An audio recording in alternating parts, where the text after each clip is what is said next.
আমার কলিজার ভাই বোনেরা আসসালামু আলাইকুম। আশা করি আপনারা ভালো আছেন। আলহামদুলিল্লাহ আমিও ভালো আছি।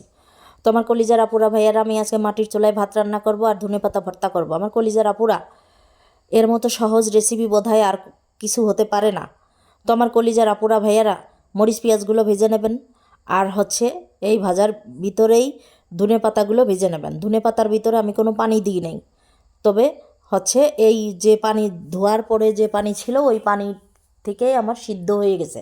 তো আমার কলিজার আপুরা যারা এই ভর্তাটা বানাইয়ে খান নাই, অবশ্যই অবশ্যই করে খাবেন। তারপরে পাটায় বেটে নেবেন। তারপরে একটু বাটা শেষে সরিষার তেল দিয়ে মাখাবেন। যদি কেউ কুচি কুচি করে পেঁয়াজ দিতে চান তাহলে সে পেঁয়াজ দিয়েও ভর্তাটা করে নিতে পারেন। লবণ দিবেন। তো আমার কলিজার আপুরা, এরকম একটা ভর্তা, গরম ভাতের এরকম ধোয়া উঠোনো ভাতের এরকম এক চামচ ভর্তা, সেই মজা।